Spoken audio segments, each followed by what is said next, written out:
guys, welcome to my transfer special.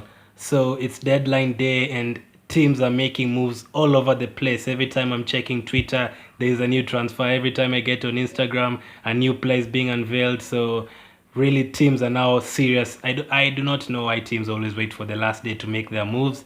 That is something I'll never understand. I think it's like something like teams remove like 10 million to pay up for a player and then the other team refuses and then they fall back on him, and then when it's like 1 hour remaining, they're like, you know what, we didn't get any other player, let's just go back for this player and try and get him, let's add the 10 million they wanted. That could be the only reason, because I do not see why not sign a player January 1st and have the player in the team from January till the end of the season, have him adapt quickly. I do not know why teams wait for the end of the season. So I'm gonna do a recap on the every signing from every team, just a quick recap. But I'm also going to talk about the big signings in detail, people like Bruno Fernandes and Pablo Mari and people like Tosan heading to Crystal Palace. So first I'm going to do a recap for every single team.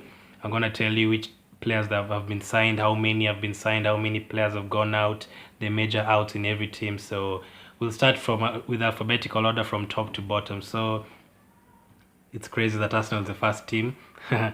Arsenal have signed Pablo Mari from Flamengo on loan, and we've also signed Cedric Soares for Southampton on loan. I think both players are kind of okay. I don't know if they're the best defenders we could have gotten, but for now, since we don't have any defenders, those two signings would cover well. Cedric Soares can cover at both left back and right back, and Pablo Mari is a ball-playing defender. So I think for now it sorts out what we needed, and Arteta's spoken positively about the players. He says he's been watching both players for a while, so it's a good signing. Good signings, both of them. For the fee, I don't know if I have to talk about the fee because there are so many crazy fees. Some are undisclosed. So, like the loan deal for Pablo Mari, Cedric Soares, I think Soares was 5 million and Pablo Mari 4 million. Soares' contract is ending at the end of the season. The outs: Mavropanos, Smith Rowe. Mavropanos went to Nuremberg in the Germany second league, and Smith Rowe went to Huddersfield. I think it's great for them. It would be positive to have them back next season. Aston Villa have signed Drinkwater from Chelsea on loan, Pepe Reina from AC Milan on loan, Mbwana Samata from Genk.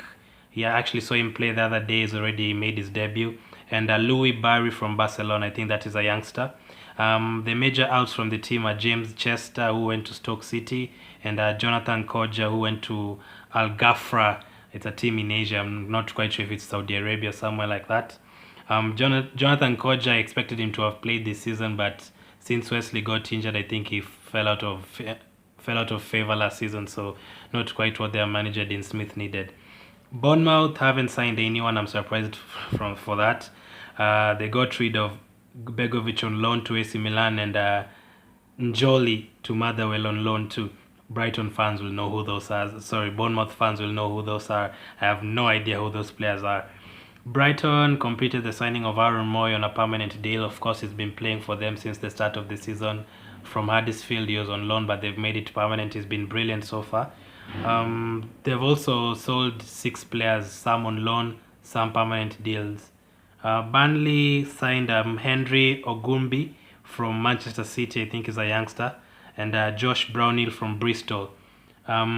They've gotten rid of 10 players, and including Naki Wells, a person who I thought would score a lot of goals coming to Burnley. I think he left QPR, if I'm not wrong. Burnley fans and QPR fans would know that, but it hasn't worked out for him in the Premier League, and he's gone out of the team. They've also gotten rid of 10 other players, which is crazy. Chelsea haven't signed a player. Another surprise. Their transfer ban got cancelled, but they still haven't signed a player. And I thought they would need a player, especially a striker, since I'm hearing rumors Giroud could be leaving today. It's all over the place, the story. I hear Lazio's director, Inter Milan officials are in Stamford Bridge trying to sort out the deal. So I think he'll leave by the end of the day. They've also gotten rid of 7 players, including Moses on loan. He was also on loan at the start of the season, but he changed teams from Fenerbahce to Inter Milan. Drinkwater's gone on loan. Gueye, a youngster, has gone to Swansea on loan, and 4 other players. Crystal Palace managed to sign Tosan on loan from Everton and Banks from Dundee. Only one player has left Crystal Palace. Everton signed Jarrod Branthwaite, I think that's the name, from Carlisle United, and of course got rid of Tosan and 5 other players. No major outs or ins at Everton. Apart from Richarlison, who I'm hearing, but they rejected 100 million for. I do not know who's more crazy. Is it Barcelona for offering 100 million for Richarlison, or Everton not accepting 100 million? We have to find which teams is using more drugs. Leicester have also not made any signing yet at the time of recording, but I'm hearing that Ryan Bennett is about to join the team on loan from Wolves. I think he's cover for Johnny Evans, and Soyuncu. I think Morgan has also fallen out of favor at Leicester, so I think they needed a backup defender. They also got rid of 7 players, including Andy King, to Huddersfield. Liverpool, of course, signed Takumi Minamino a couple of months ago.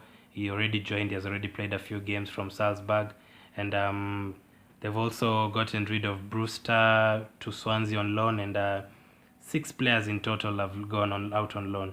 Man City haven't signed anyone. I don't really think they needed anyone, although their defense isn't the best, so I think it wouldn't have hurt if they got a defender, centre-back or something. They've gotten rid of 4 players, mostly youngsters. Manchester United have signed Bruno Fernandes from Sporting. I think this is a good signing for them because from the players I'm seeing for Man U, Pereira, Lingard, even Daniel James started the season well but hasn't lived up to his expectation. These are players that I wouldn't expect to have played for Man U. I mean, I was so used to watching Man U smash us every single game, having Cristiano Ronaldo, Paul Scholes, Luis Nani. I mean, very, very good players, technical players, goal scorers. But right now, I only think they have Rashford because Martial has been very poor. Greenwood is still young. He scores goals, yes, but he's still young. Mata, I don't know how Mata is still at Man U right now. Yes, he's been playing well recently, but I do not know how he's at Man U until today. So a good signing for them there. I'm expecting him to start right away. They've also signed Nathan Bishop from Southend. I think he's a goalkeeper. Ashley Young has left the team finally after so many years. Rojo has gone out on loan to Estudiantes, and they've also gotten rid of 5 more players, mostly youngsters. Newcastle signed Bentaleb, former Tottenham player. They've signed him from Schalke as a midfielder. Danny Rose has joined from Spurs on loan, and Lozaro has joined from Inter Milan. So 3 very good signings for them. No major outgoings for them, so I'm only expecting them to improve. Joelinton hasn't been the best signing since he joined, but so these players wouldn't hurt since they are joining. They would help with Almiron and the other players. So good signing for them. I expected someone like Gale to go because it hasn't worked out for him at Newcastle still. So yeah, Norwich have signed 4 players and gotten rid of 13 players. None major outgoings. That's just a large number of them. I haven't heard quite much about their incoming, so I won't go through them. Sheffield signed Rodwell on a free. He was a free agent. They also signed Zivovic, something like that. Zivkovic from Changchun in China. They've also signed Badge from Genk. I think this is a record for them. Their record for January signing was in 2007, and they've beaten that after 13 years. And Callum Robinson has gone out on loan to West Brom, and they've also gotten rid of 7 more players. The next team is Southampton. They've signed Kyle Walker-Peters. I think that was a replacement for Cedric Soares, who has joined Arsenal also on loan. Cedric Soares is expected to leave the club anyway at the end of the season. His contract is expiring. They've gotten rid of 4 players in total. Tottenham signed Gedson Fernandes. They signed Lascelles on a permanent deal. And Steven Bergwijn, very hard name to pronounce, from PSV, is a Dutch player. He's a Dutch international, played a few international games. So good signings for them, especially with the Kane injury. And I thought they would need a striker, but I think they're okay with Son covering in that position and Gedson Fernandes. So it's good for them to get a midfielder in a winger. They've gotten rid of 9 players, including Rose and Eriksson, players who've stayed at Tottenham for quite a while, who were major stays at the Tottenham team, but have finally left. They've also gotten rid of Kyle Walker-Peters, as I've already said, to Southampton. Watford signed Joao Pedro from Fluminense.